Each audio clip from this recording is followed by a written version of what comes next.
اللہ تعالیٰ نے سورہ توبہ میں یہ ارشاد فرمایا ہے کہ اللہ تعالیٰ نے جب سے زمین و آسمان بنائے ہیں، یہ کائنات بنائی ہے، اس وقت سے مہینوں کی تعداد 12 چلی آ رہی ہے، اور اسی روز سے اللہ تعالیٰ نے 4 مہینے حرمت والے بنائے ہیں۔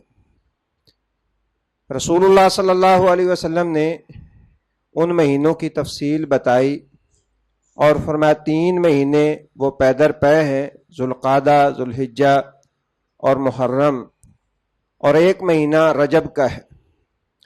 یہ 4 مہینے اللہ تعالیٰ نے اس وقت سے حرمت والے، عزت والے بنائے ہیں جب سے اللہ نے یہ کائنات بنائی ہے۔ حرمت اور عزت کا مطلب کیا ہے؟ اللہ تعالیٰ نے قرآن مجید کی اس آیت میں ہی آگے سمجھا دیا ہے کہ فَلَا تَظْلِمُوا فِيهِنَّ أَنفُسَكُمْ۔ حرمت کا، تقدس کا مطلب یہ ہے کہ ان میں تم گناہ سے خصوصی طور پہ اپنے آپ کو بچاؤ، اپنے اوپر ظلم نہ کرو۔ یہ مہینہ جو کل سے شروع ہونے والا ہے، یہ حرمت والے مہینوں میں تیسرا مہینہ ہے، لیکن حرمت والے 4 مہینوں میں اس مہینے کو خصوصی اہمیت حاصل ہے۔ رسول اللہ صلی اللہ علیہ وسلم نے ایک حدیث میں اس کو اللہ کا مہینہ قرار دیا ہے، شہر اللہ المحرم، کہ اللہ رب العزت کا یہ خصوصی مہینہ ہے۔ حرمت کے اعتبار سے باقی مہینوں سے گویا کہ اس کی حرمت جو ہے وہ قدر زیادہ ہے، اور اس کا زیادہ اہتمام کرنے کا اللہ رب العزت نے اور اللہ کے رسول صلی اللہ علیہ وسلم نے حکم دیا ہے۔ اس مہینے کے اندر ہمارے ہاں بہت ساری بدعات، خرافات بھی ہوتی ہیں، لیکن وہ انشاءاللہ العزیز اگلے دروس میں وہ سلسلہ چلے گا، اور ساتھ ہی حسنین کریمین سیدنا حسن و حسین رضی اللہ تعالیٰ عنہما کی سیرت اور ان کے فضائل و مناقب بھی بیان ہوں گے۔ لیکن آج کی اس مجلس میں محرم الحرام کے حوالے سے جو اس کے فضائل ہیں ان پہ ہم ایک نظر ڈالیں گے۔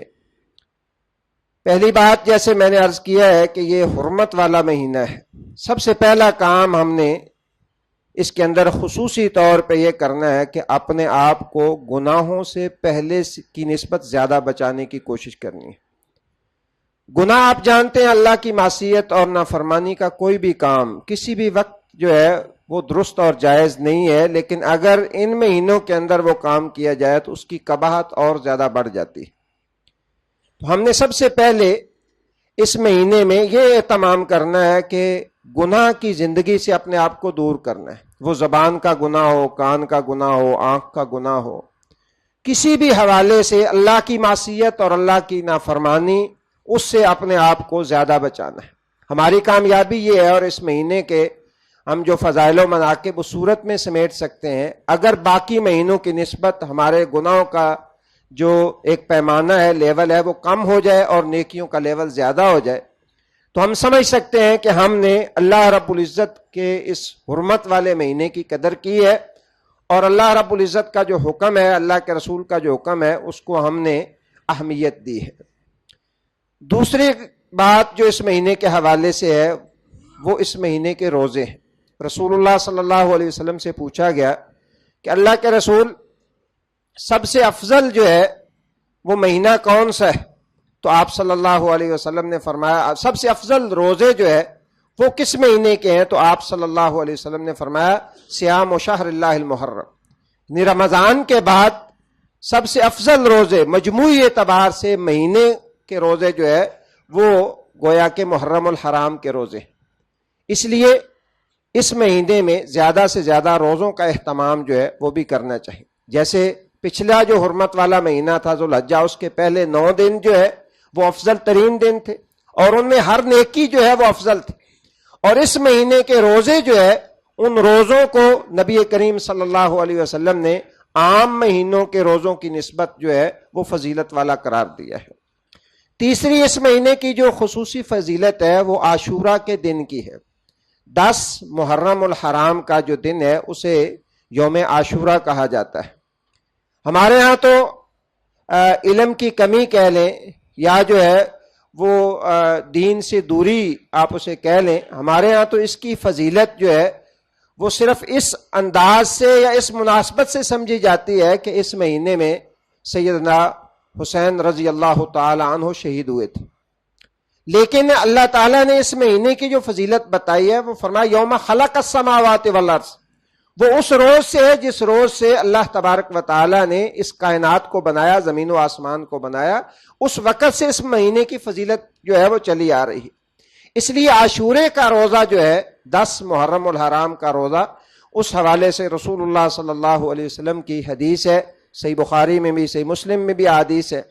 آپ صلی اللہ علیہ وسلم نے فرمایا کہ عاشورے کا روزہ انی احتسب علی اللہ ان یکفر السنۃ التی قبلہ، مجھے اللہ سے امید ہے جو عاشورے کا روزہ رکھے گا اللہ تعالیٰ اس کے گزشتہ 1 سال کے گناہ معاف کر دے گا.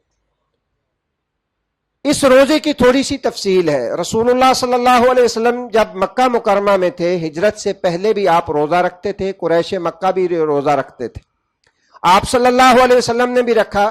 جب آپ صلی اللہ علیہ وسلم مدینہ تشریف لے آئے تو آپ کو اس روزے کی وجہ اور علت معلوم ہوئی، اور وہ اہل کتاب سے معلوم ہوئی کہ یہودی بھی جو ہے وہ عاشورے کا روزہ رکھتے تھے. ان سے جب آپ نے وجہ پوچھی تو انہوں نے کہا اس دن اللہ تعالیٰ نے موسیٰ علیہ الصلوۃ والسلام اور ان کی قوم کو فرعون سے نجات دی تھی، اس خوشی کے اندر ہم روزہ رکھتے ہیں. تو نبی صلی اللہ علیہ وسلم نے فرمایا نحن احق بموسیٰ منہم، ہم موسیٰ کے زیادہ حقدار ہیں ان کی نسبت.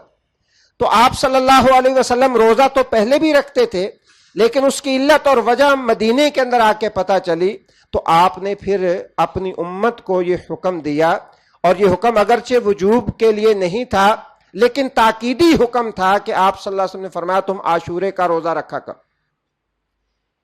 پہلے مکہ میں رکھتے تھے، مدینہ میں بھی آ کے رکھا کہ اہل کتاب رکھتے تھے، اور اللہ تعالیٰ کی طرف سے گویا کہ رسول اللہ صلی اللہ علیہ وسلم کی یہ رہنمائی تھی کہ جن کاموں کے اندر وحی نہیں اترتی جب تک اس میں آپ نے اہل کتاب کی موافقت کرنی ہے، اور آپ صلی اللہ علیہ وسلم کرتے تھے.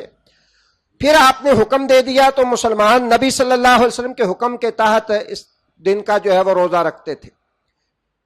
تیسرا جو سٹیپ ہے اس کا وہ یہ ہے کہ جب رمضان کے روزے فرض ہو گئے تو پھر نبی کریم صلی اللہ علیہ وسلم نے اس کے اندر جو ہے وہ تخفیف کر دی.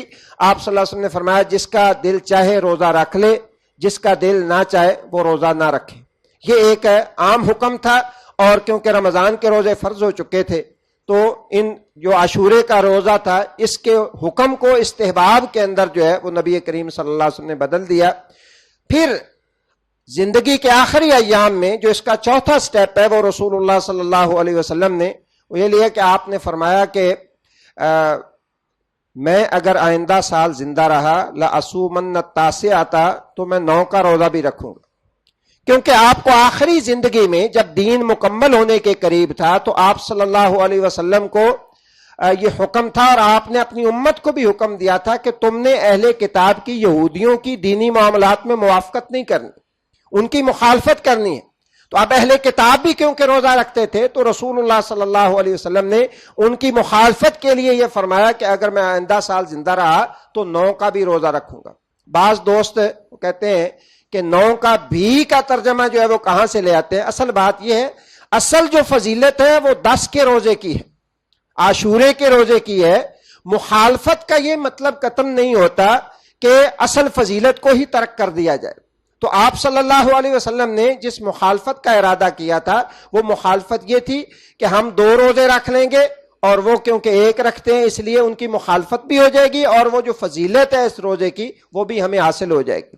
اس لیے بہتر اور افضل یہ ہے کہ 9 اور 10 دونوں کا جو ہے وہ روزہ رکھ لیا جائے.